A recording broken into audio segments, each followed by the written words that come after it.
But let's get started and start off with the running back position in fantasy football. Naturally, a lot of people are taking Jonathan Taylor 1-1 or 1-2 in their fantasy football drafts, that's for sure. But over on FanDuel, there are some interesting props, and we'll pick your brain for some of these and ask you what you think. Obviously, there are some advantages and disadvantages here.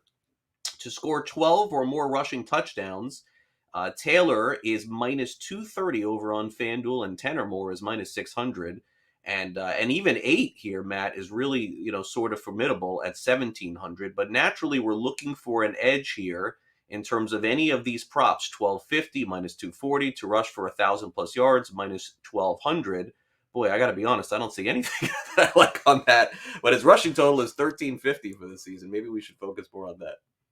Yeah, honestly, I look at it and I just don't quite see the value. I like all those numbers. I think he's going to go over all those numbers. You mentioned being the number one pick in fantasy, which I think he is, slam dunk, no matter your format.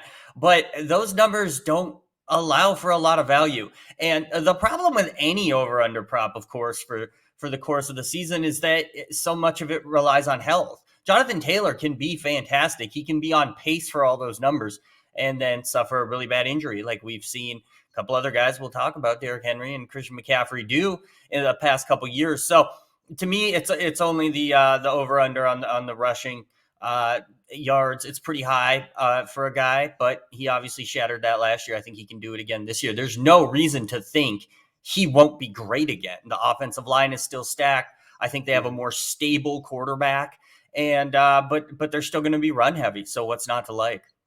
Yeah, definitely for sure. I think the Colts are going to run the ball a ton, but a lot of minus numbers there, having to risk a lot Yeah. to win a little.